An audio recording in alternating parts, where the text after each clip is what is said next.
Contrato de locação não residencial. Esse é o assunto do vídeo de hoje.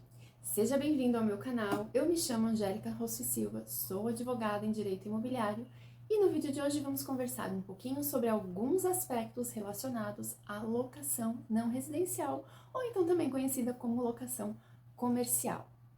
Mas de início, já peço aqui que você deixe o seu like nesse vídeo, siga aqui no canal, ative as notificações e compartilhe esse vídeo aí com quem você achar necessário. Vamos lá então. A locação não residencial é aquela locação efetuada por pessoa jurídica, ou seja, em que o locatário, aquele que está alugando o imóvel, o inquilino, será uma pessoa jurídica.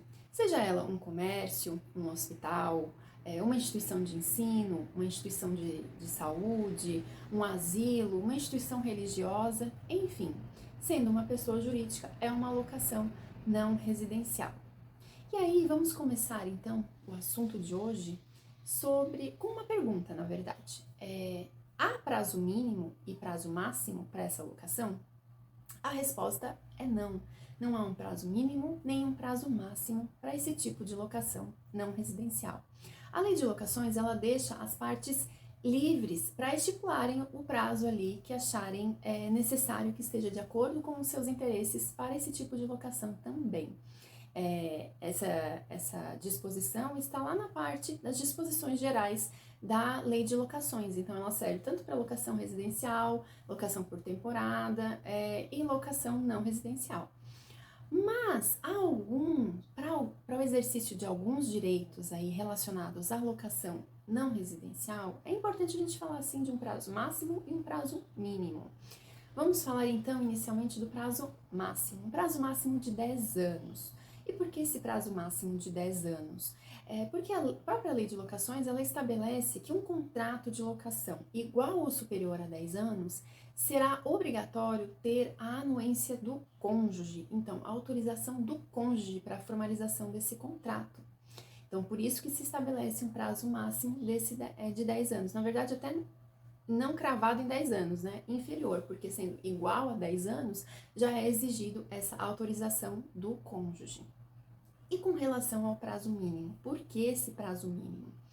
Para a gente falar desse prazo mínimo, então é interessante a gente conversar aqui que quando uma pessoa jurídica está alocando um imóvel para exercer as suas atividades, é interessante, né, para o próprio desenvolvimento ali das atividades da pessoa jurídica, ela se estabeleça, se fixe num local, né, para garantir aí segurança nas suas relações e também ter ali aquele ponto como referência das suas atividades, de onde pode ser encontrada, né, pelos seus clientes, enfim. E pensando nisso, então, a lei de locações, ela estabelece o direito da pessoa jurídica poder exercer aí, ajuizar em determinado período, uma ação renovatória que garante aí a obrigatoriedade do locador renovar esse contrato de locação. E para que isso ocorra, é necessário que alguns requisitos sejam preenchidos, inclusive esse requisito mínimo de tempo da locação, né? Então, para que o locatário, a pessoa jurídica aí, possa exercer esse direito de exigir do locador essa obrigatoriedade na renovação, é necessário que se tenha um contrato de locação por tempo mínimo de 5 anos, esse contrato ele deve ser por escrito e por tempo determinado, e a empresa deve estar desenvolvendo aí suas atividades naquele ramo, né, por no mínimo 3 anos. Preenchidos esses requisitos, a lei de locações garante esse direito do locatário ter renovado o seu contrato, né? E aí é importante, não interessante, é importante observar o prazo de decadência aí para propositura dessa ação, que é um prazo máximo de 1 ano antes do término da locação e o prazo mínimo de 6 meses também antes do término da locação. Então, nesse período, o locatário poderá exigir aí judicialmente, através de ação renovatória, a obrigatoriedade do locador de renovar esse contrato. E quais os casos em que o locador não estará obrigado à renovação do contrato? Será no caso de exigência pelo poder público em realizar obras no imóvel, ou então quando o locador desejar reaver esse imóvel para uso próprio, ou até mesmo para uso de empresa em que ele seja detentor de mais de 50% aí do capital e que não esteja no mesmo ramo aí do locatário, né? Não esteja aí exercendo atividade no mesmo ramo do locatário, do seu inquilino.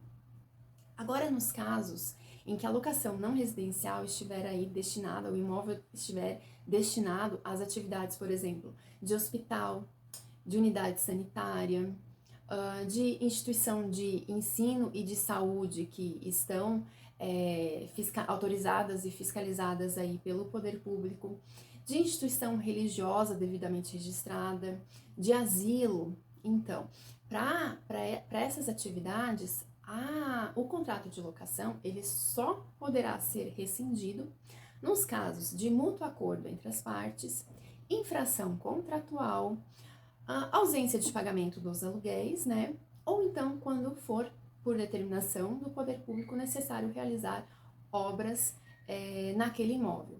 Ou então também nos casos em que o novo proprietário do imóvel, digamos o imóvel foi adquirido, né, por uma nova pessoa e essa aquisição, essa transação imobiliária seja devidamente registrada na matrícula, então esse novo proprietário, ele exigir o imóvel para realizar demolição, construção aí de uma obra nova já licenciada, ou então quando for para realizar uma obra que vai aí originar, né, um aumento de 50% da área útil desse imóvel, certo?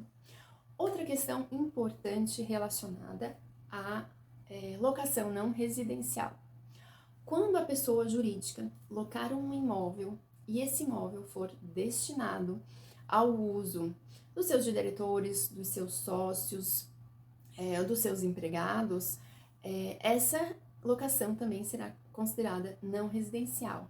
Por mais que a pessoa jurídica de repente esteja alugando uma casa, né, um apartamento, mesmo que essa locação em nome da pessoa jurídica, né, seja destinada aí, então para a utilização dos seus sócios, dos seus diretores, do presidente, de empregados ali da pessoa jurídica, essa locação estará caracterizada ainda como uma locação não residencial. E agora, para finalizar esse vídeo, então vamos falar com relação ao encerramento pelo cumprimento aí do prazo do contrato de locação. Quando não for do interesse, então, do locatário na ação renovatória, chegando-se ao fim aí do prazo do contrato de locação, quando for por prazo determinado, se encerra o contrato, sem necessidade do locador fazer uma notificação prévia ao locatário. Mas, caso ocorra o encerramento e o locatário permaneceu no imóvel por mais de 30 dias sem oposição do locador, esse contrato ele se prorroga automaticamente, só que agora por prazo indeterminado. E nos casos de contrato não residencial por prazo indeterminado, essa locação poderá ser aí encerrada a pedido aí do locador a qualquer tempo, bastando uma notificação por escrito ao locatário para que desocupe o imóvel num prazo mínimo de 30 dias. Então, esse foi o assunto do vídeo de hoje. Espero que vocês tenham gostado, que tenha sido esclarecedor sobre esses aspectos relacionados aí à locação não residencial. Se você ficou com alguma dúvida, quer fazer algum comentário, dar a sua opinião, escreva aqui nos comentários. E também, por favor, mais uma vez, me siga aqui no canal, deixe seu like aqui no vídeo, ative as notificações para sempre receber aí os lembretes quando vier um novo vídeo aqui no canal, compartilhe com quem você desejar e me siga também nas outras redes sociais e nos encontramos então num próximo vídeo. Até breve. Tchau, tchau!